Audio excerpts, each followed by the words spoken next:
I'm going to give you the Tim McKinney experience. I'm going to give you the benefit of my 30 years of knowledge of eating wild greens, of eating fish, game that's free for the taking. All you got to do is go out there and get it. And if you don't, somebody else is, and it's going to be me. Don't want to be an American idiot. Don't want a nation under the new media. And can you hear the sound of hysteria? The subliminal minds through America. Welcome to a new kind of tension all across the alien nation. Everything isn't meant to be okay.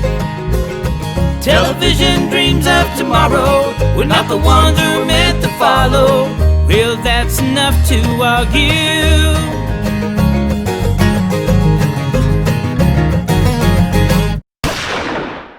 How you like me now? Crying ain't gonna help you, and sorry don't mean nothing to me, because I'm fixing to school you on the fine art of North Carolina seafood.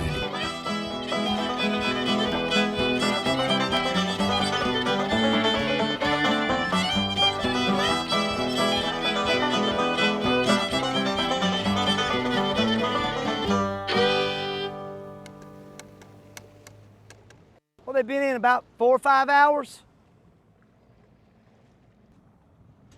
Okay.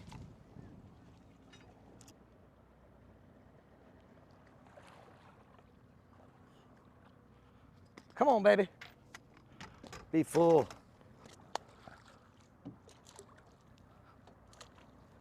Door's open on it. Okay, what we got here is somebody checked our crab pot for us. And they didn't rebate it.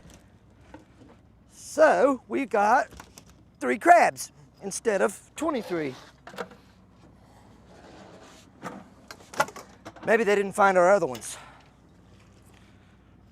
Somebody checked our crab pot for us. That was nice of them, wasn't it? Heard of people getting shot for that. Who knows, maybe the guy had a bad week and needed some extra crabs. No matter, we got 3 more to check, and I think we're gonna have plenty to do what we need to do. Let's see what we got here. Come on, baby. Come on, baby. Be full. Oh, yeah, baby. Oh, yeah. Come on. Oh, yeah. Sweet mother of pearl. About 30, 40 bucks worth of crab meat right there. Oh, boy. Come on, be a soft one in there. No. Whoa. Oh, yeah, Ken. Heyday. Heyday. All right. The culmination of a wonderful day. Down, girl. Ow! Oh, you'll get a hot bath for that. A little blood there. Never hurt anybody. Just a little. He just knocked the bark off of me. All righty. Not a problem. Now, if that big guy would have got a hold of me, I might be on the way to the emergency room. Whoa, baby. Good place to grab them, right by the horn, but the best place to get them is right there behind that flipper. If I would have, what are you? There's a little female. The Washington Monument. A little blood there. Oh well. Small price to pay for what we're getting ready to enjoy. All right. Lord, bless us and guide us. Tie our hands behind us. Take us to a place where the devil can't find us.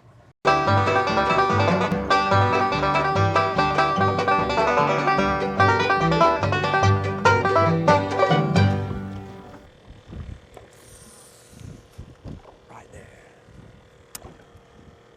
Ooh, you see the minutes jump when I hit the water right there? Oh, there's something feeding right there. Something feeding right there. Come on, Big Red. Come on, be a big red drum. Every once in a while, you'll hang something here and it just takes off. Don't know what it is. I know what it is. It's a drum about the size of me.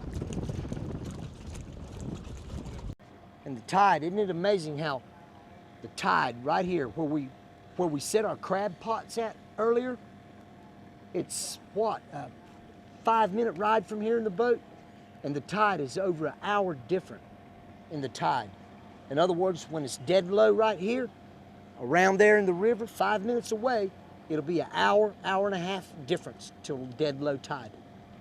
That's why when you catch fish biting on a falling tide, let's say they're biting 30 minutes before dead low. Well, when it gets dead low here and they stop, you can run for 5 minutes in your boat and be back on the tide. Always running that tide, working, fishing that tide. That's what your good charter fishermen do to keep a good clientele. All right, we got us a red drum on here now, guys. A nice one, not no baby. He feels like he might even be illegal. He's so big. Wait till I get him laid sideways, Kent. This might just be a keeper here. This is what you call bull red. Bull red. Oh, I gotta keep him out of his anchor.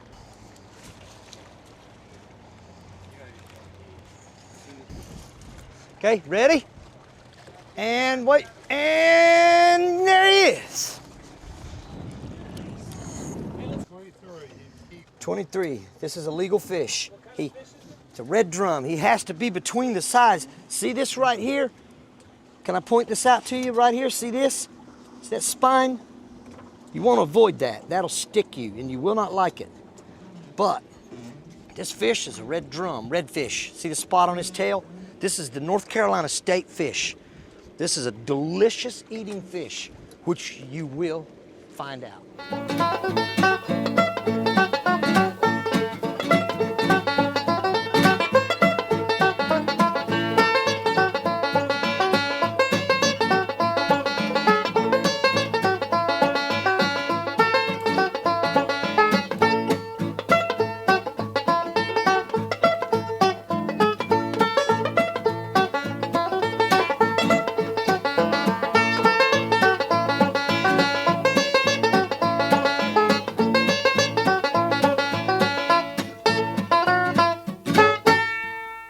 Okay, guys, this is what we came for right here. The blue crab. These guys are killer. I'm telling you what, if you don't think they're killer, just look at the little shot there of me getting bit by that rascal.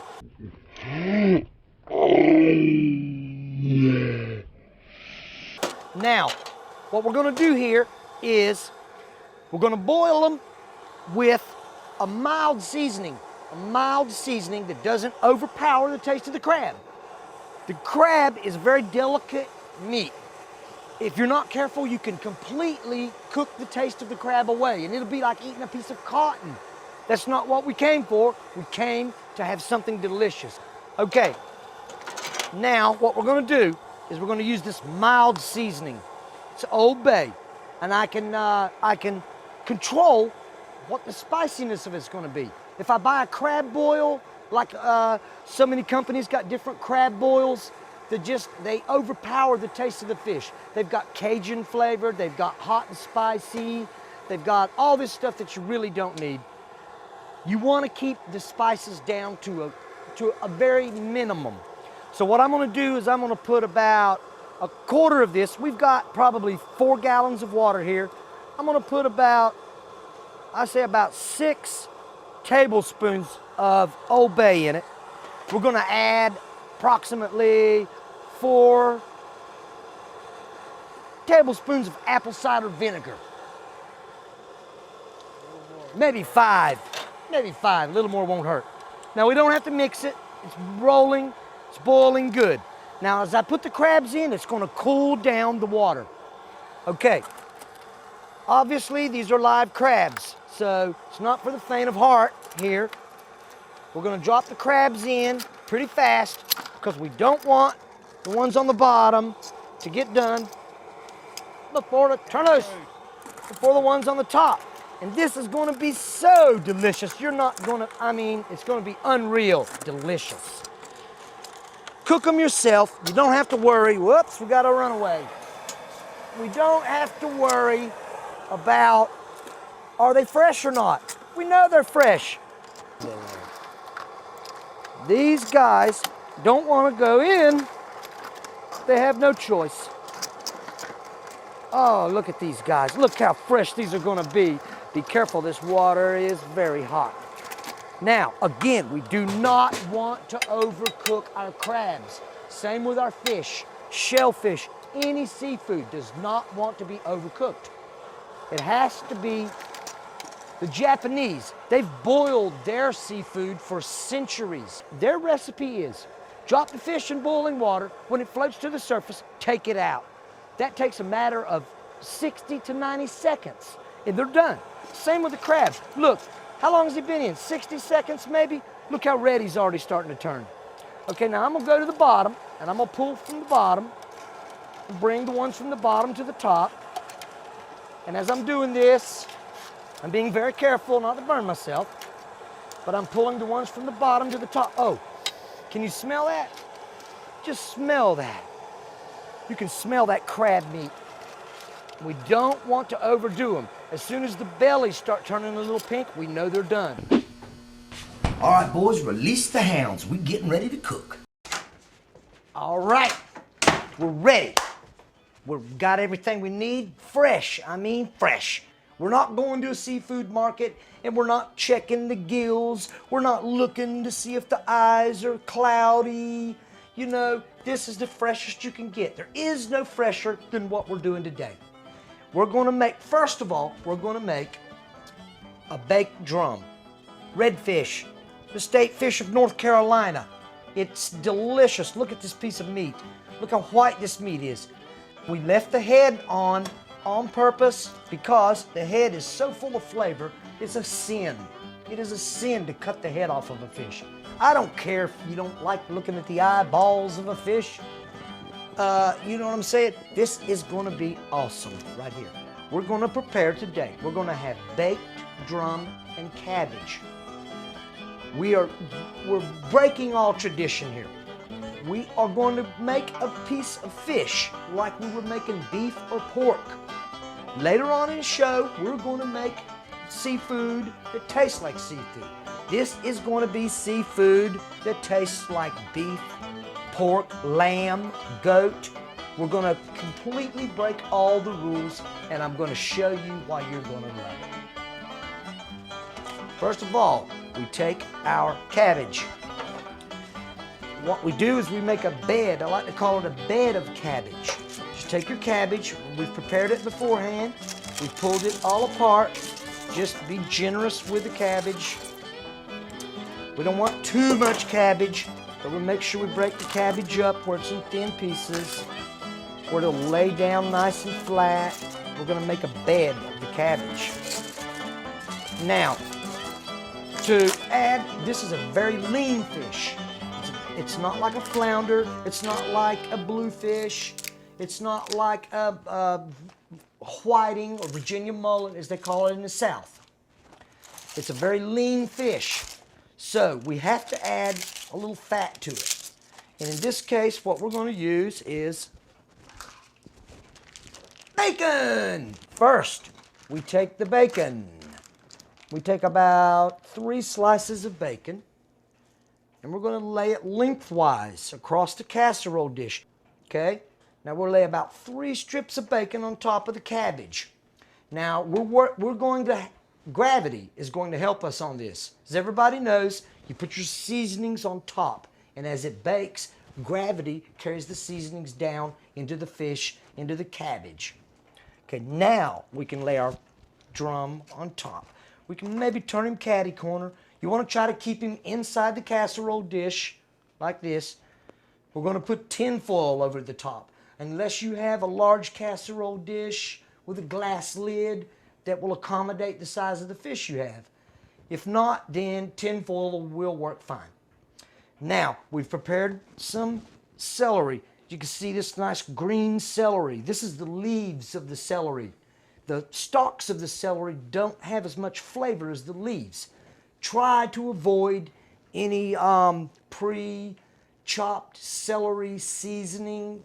If you have to use it, that's okay. That's all you've got. But if not, try to find the good, green, fresh leaves of celery. That's the best. It's got the strongest. You can smell it. It's really strong. That's the best. Sprinkle it generously. Put a little bit in the cavity of your fish. Sprinkle it all around here. Let's get it all of this good. And our onions here. We've got some good Vidalia onions. These are believe me, I'm not crying right now. I've just had to wipe my eyes out. It looks like I might be crying, but it's because of the onions. Now, I've quartered the onions. I'm going to slice the onions now in about 1/4-inch slices. Okay? We get these sliced, 1/4-inch slices. I use 2 small onions here. Either 1 large onion or 2 small onions would be fine. Now, we've got our onions sliced. We're going to do the same thing we did with the celery. We're going to mix it around a little here, in with the cabbage, but we want to make sure we save at least a 1/2 onion to put in the cavity of the fish. Want to make sure we get a little in the cavity there. Again, gravity is going to be our friend. I'll show you in a minute what I'm talking about. Okay, sprinkle this around. Make sure it's generously in there. Okay, now we'll take several more strips of bacon. Like I said, this is a very lean fish and a mean fish. As you saw how hard it was to get him in the boat. And this is not a huge specimen of this fish. This fish, I believe the state record is 98 pounds. Now, if you could imagine, this fish probably weighed 4 or 5 pounds. Imagine a 98-pound one. You know, the guy that caught that, he deserves some kudos because he probably took several hours to land this fish.